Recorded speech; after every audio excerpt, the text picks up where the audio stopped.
குழந்தைங்களுக்கு ரொம்ப பிடிச்ச மாதிரி எல்லாருக்குமே பிடிச்ச மாதிரி ஆரோக்கியமான பட்டாணி புலாவ் புதினாலாம் சேர்த்து எப்படி செய்யறதுன்னு பார்க்கலாம் வாங்க. இந்த சாதம் காலையில பண்றதுக்காக நைட்டே நான் பட்டாணியை ஊற வச்சுட்டேன். ஒரு 8 மணி நேரமாவது நல்லா ஊறணும். குக்கரை மூடிட்டு ஒரு 4 விசில் விட்டு எடுத்துக்கோங்க. ரொம்ப நேரம் வேக வைக்க வேண்டாம். மிக்சி ஜாரில் மல்லியில் 2 கைப்பிடி அளவு, புதினா 1 கைப்பிடி அளவு, இஞ்சி பூண்டு காரத்துக்கு ஏற்ப நீங்கள் பச்சை மிளகாய் சேர்த்துக்கோங்க. கூட குறைச்சி 50 ml தயிர் ஊற்றிட்டு அது நல்லா நைஸாக அரைச்சிட்டு வந்துருங்க.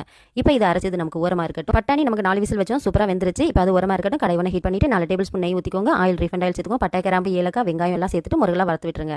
அது கூடவே ஒரு தக்காளி மட்டும் சேர்த்துருக்கேன். வேக வச்ச பட்டாணி தண்ணியை ஓரமாக எடுத்து வச்சுட்டேன்.